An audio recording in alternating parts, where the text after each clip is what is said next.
The Nexus Prime Military Academy, floating serenely above Kepler-7, had seen many things in its 3-century existence. It had witnessed the rise and fall of 17 different galactic administrations, survived 43 separate alien invasion attempts, and somehow managed to maintain its cafeteria's reputation for serving food that could generously be described as technically edible. What it had never witnessed, however, was a human cadet calmly doing push-ups in the corner of the graduation ceremony arena, while an 8-foot-tall Zilani warrior prince hurled increasingly creative insults at his parentage. Most civilized species, when faced with such linguistic artistry, would have at least acknowledged the effort. Humans, as the galaxy had learned through painful experience, operated under a different set of social protocols entirely. The Academy's founding charter had been written during a more optimistic era, when the galaxy's various species still believed in quaint concepts like universal brotherhood and peaceful coexistence. Those ideals had lasted approximately 47 minutes into the first interspecies orientation session, after which the charter was hastily amended to include phrases like acceptable casualty rates and mandatory medical insurance for all attendees. Humans had been conspicuously absent from the Academy's enrollment records for the better part of 2 decades. This wasn't due to any official policy. The Galactic Education Consortium was far too politically correct for such blatant discrimination.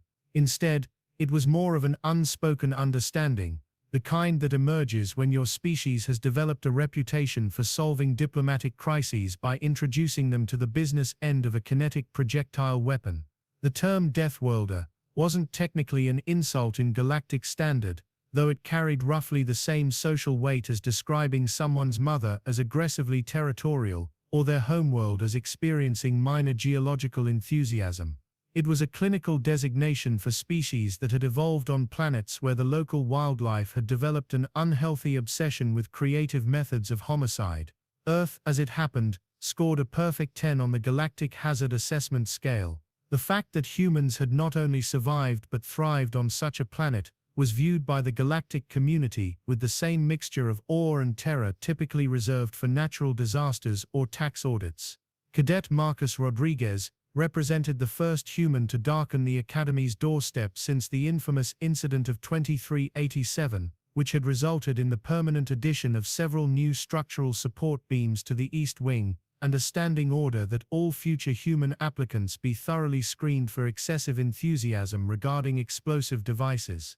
Marcus had passed this screening primarily because his application essay had focused on his dream of becoming a stellar engineer, a profession that the admissions committee had deemed sufficiently boring to pose minimal risk to the Academy's infrastructure. They had failed to account for the fact that stellar engineering required an intimate understanding of nuclear fusion, plasma dynamics, and the precise application of gravitational forces, knowledge that could theoretically be applied to purposes other than building really impressive bridges.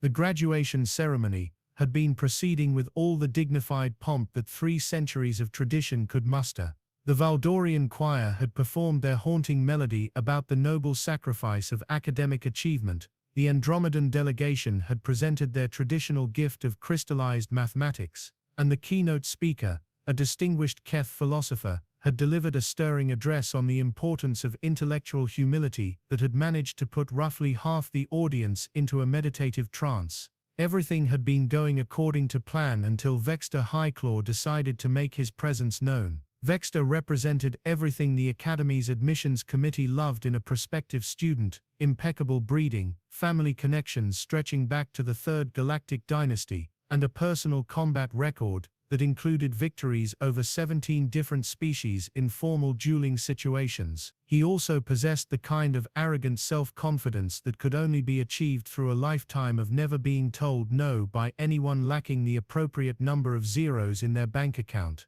The Zilani had evolved on a world where natural selection had favored height, razor-sharp reflexes, and an innate understanding of leverage-based combat techniques. Their martial arts had been refined over millennia, incorporating elements of physics, psychology, and interpretive dance into a fighting style that was as beautiful to watch as it was effective at rearranging opponents' internal organs. Vexter had been undefeated in Academy combat trials for 3 years running. He had also been quietly resentful of the attention Marcus had received simply for being the first human in decades to complete the program without requiring significant medical intervention or structural repairs to the Academy facilities. Deathworlder, Vexter had announced during the ceremonial reception, his voice carrying the kind of contempt typically reserved for discussing parasitic fungi or political candidates. I challenge you to honor combat. The words had carried across the reception hall with the efficiency of a well-designed acoustic system, causing conversations to halt mid-sentence and several species to instinctively begin calculating the distance to the nearest emergency exits. Honor combat was a tradition dating back to the Academy's earliest days, a formal method for resolving disputes that couldn't be settled through reasoned discussion or creative bribery.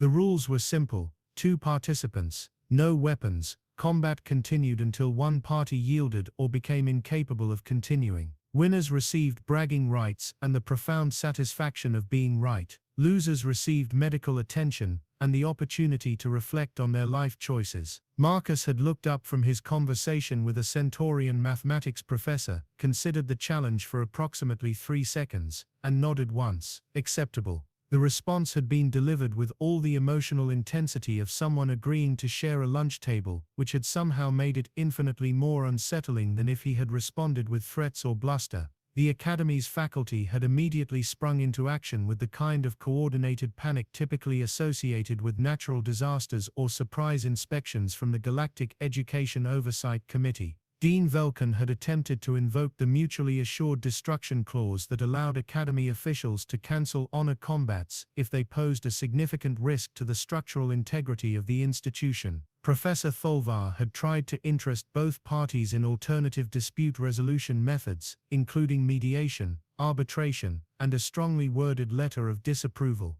The betting pools had opened within minutes of the challenge being issued, with odds heavily favoring Vexter due to his impressive combat record and the general galactic assumption that humans, while dangerous, were more suited to group combat situations involving heavy weapons and morally questionable tactics. This assumption would prove to be spectacularly incorrect. The combat arena had been cleared of all non-essential personnel, though non-essential turned out to be a relative term when half the Academy's student body had somehow found pressing academic reasons to observe the proceedings from the safety of the viewing galleries. The arena itself was a marvel of engineering, featuring adaptive flooring that could simulate various planetary environments, atmospheric controls that could accommodate 17 different species breathing requirements, and medical facilities that could handle everything from minor bruising to complete skeletal reconstruction. Vexter had spent 20 minutes in pre-combat preparation, performing a series of stretches and forms that demonstrated his mastery of traditional Zolani combat techniques. His movements flowed with the kind of fluid grace that came from years of dedicated training, each gesture precisely calculated to maximize efficiency and minimize wasted energy.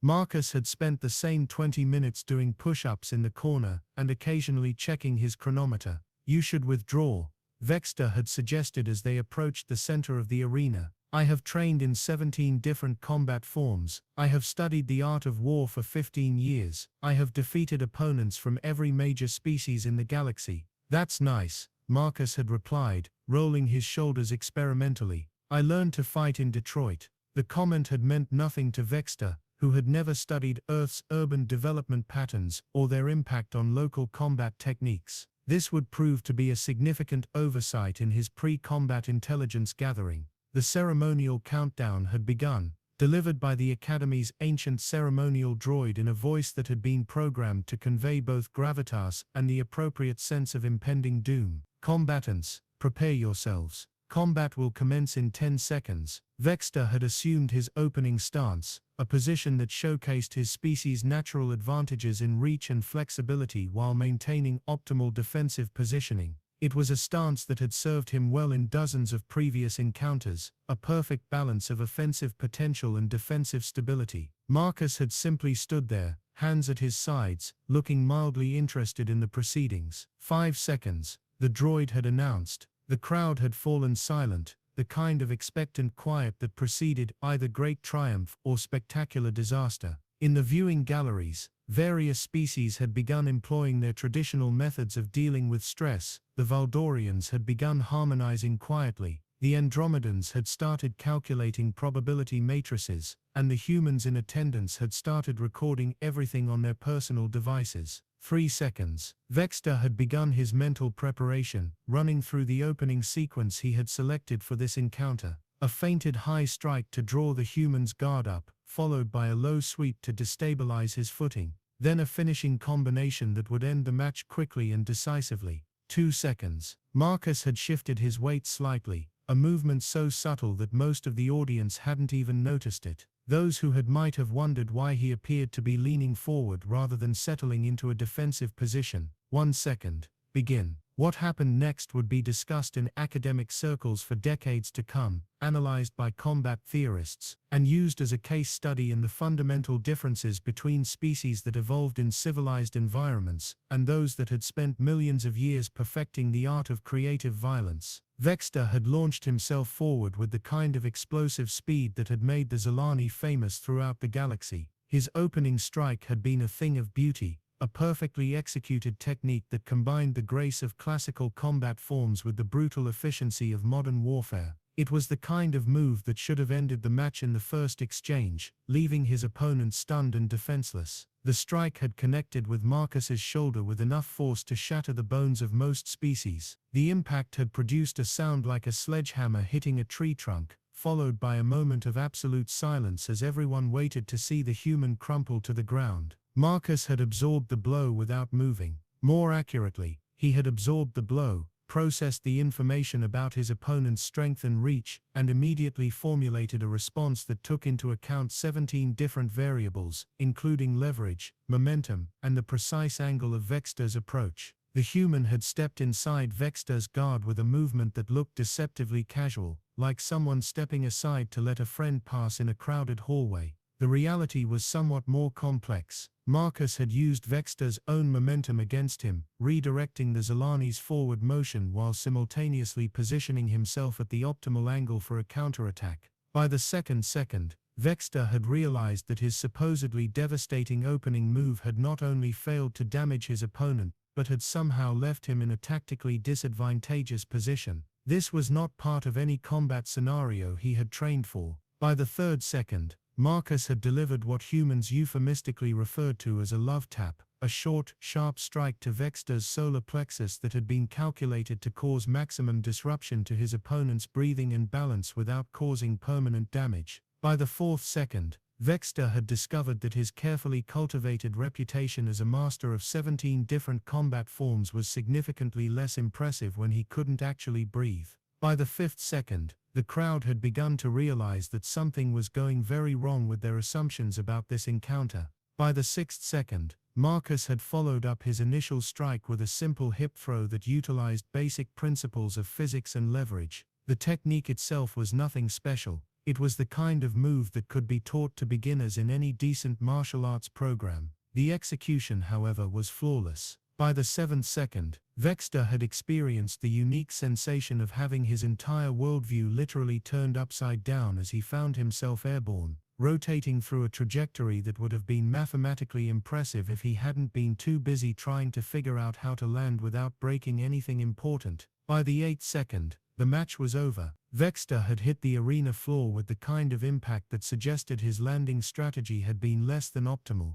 The sound had been substantial enough to cause several species in the viewing galleries to wince in sympathy, and the medical team had been moving before he had even finished bouncing. The crowd's initial silence had given way to a growing murmur of disbelief, punctuated by the occasional excited exclamation from those who had placed their bets on increasingly unlikely outcomes. The humans in attendance had begun whooping with the kind of enthusiasm typically reserved for successful space launches or particularly impressive explosions. Marcus had looked down at his opponent, who was currently making the kind of gasping noises that suggested his breathing apparatus was in the process of remembering how to function, and extended a hand to help him up. "Good match," Marcus had said, with the kind of casual sincerity that somehow made the entire situation even more surreal. The aftermath had been everything the Academy's crisis management protocols had been designed to handle, and several things they hadn't. The medical team had confirmed that Vexter would make a full recovery, though his pride would require significantly more time to heal than his bruised ribs. The betting pools had been settled with the kind of mathematical precision that suggested several species had been preparing for this outcome, despite publicly claiming it was impossible.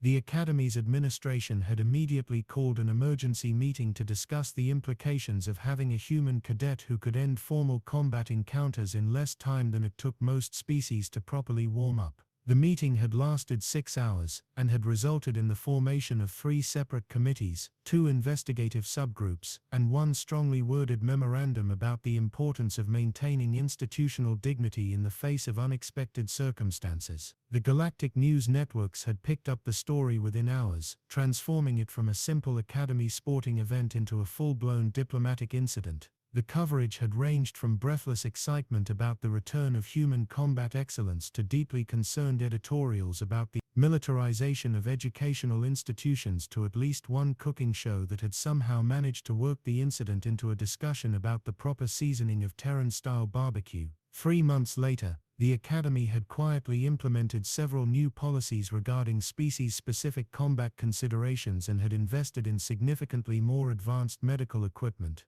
The number of human applications had increased by 400%, while applications from other species had begun including increasingly creative explanations for why they might need to transfer to institutions with less dynamic learning environments. Marcus had graduated summa cum laude, and had been immediately recruited by the Galactic Engineering Consortium, where his senior thesis on applied gravitational dynamics in stellar construction had been classified as potentially hazardous to galactic stability and locked away in a vault that required 17 different security clearances to access. Vexter had also graduated, though his final thesis had been titled Practical Applications of Humility in Cross-Species Conflict Resolution, and had been notably less explosive in its implications. He had also become something of a celebrity in diplomatic circles, where his first-hand experience with human combat techniques had made him a sought-after consultant on Deathworlder cultural considerations. The two had become unlikely friends, bonded by their shared experience of discovering that the galaxy's assumptions about combat culture and the nature of civilized behavior were significantly more flexible than anyone had previously imagined. The Academy's official records listed the encounter as Combat Exercise 2411, a successful demonstration of interspecies conflict resolution techniques. The unofficial records, maintained by the student body, listed it as the day everyone learned why you don't pick fights with Deathworlders. Marcus had never particularly wanted to be a symbol of human military prowess. He had simply wanted to build bridges between stars, to create structures that would outlast civilizations and connect distant worlds with the kind of engineering that bordered on art. The fact that his 8-second demonstration of basic self-defense techniques had somehow become a recruiting poster for human military excellence was, in his opinion, a significant failure of galactic comprehension. But then again, humans had always been good at exceeding expectations, usually in ways that made everyone else question their fundamental assumptions about the nature of reality. It was, the galaxy had learned, what made them simultaneously fascinating and terrifying dinner companions. And somewhere in the depths of space, on 100 different worlds, military recruiters were updating their assessment protocols to include a new category: humans approach with caution, extreme prejudice, and really good medical insurance. The Deathworlder Cadet hadn't stepped back. 8 seconds later, the crowd was screaming. And the galaxy had been reminded once again that the universe's most dangerous species was the one that had learned to fight on a planet that was actively trying to kill them, and had somehow managed to find the entire experience character building. Some lessons, it seemed, were best learned the hard way.